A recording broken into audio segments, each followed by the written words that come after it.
Magandang hapon mga kakabsat. Pasyalan natin itong sitaw nating tinanim natin noong July 3. Ito na. Ito na siya mga kakabsat. Ayan. Medyo malalaki na rin siya.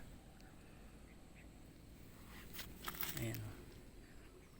Kaya lang, may kumakagat ng puno niya mga kakabsat. Ito oh. Kinagat yung puno niya.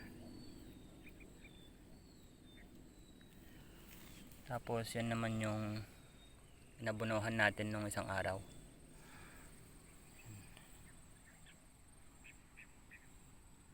Hindi natin pinagsabay-sabay mga kakabsat kasi para tuloy-tuloy yung pagpitas natin ng bunga.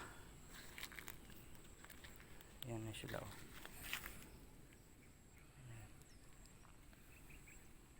Hanggang doon yan mga kakabsat, sa malapit sa baka na yun, alaga namin na yun. Doon.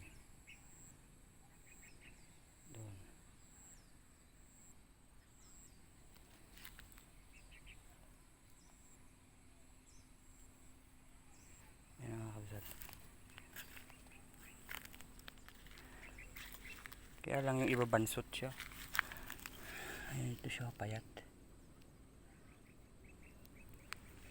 Ito naman yung palay natin na aabunuhan natin bukas.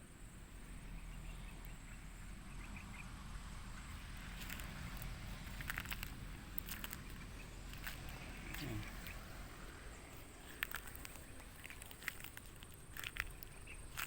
Hanggang dun yan.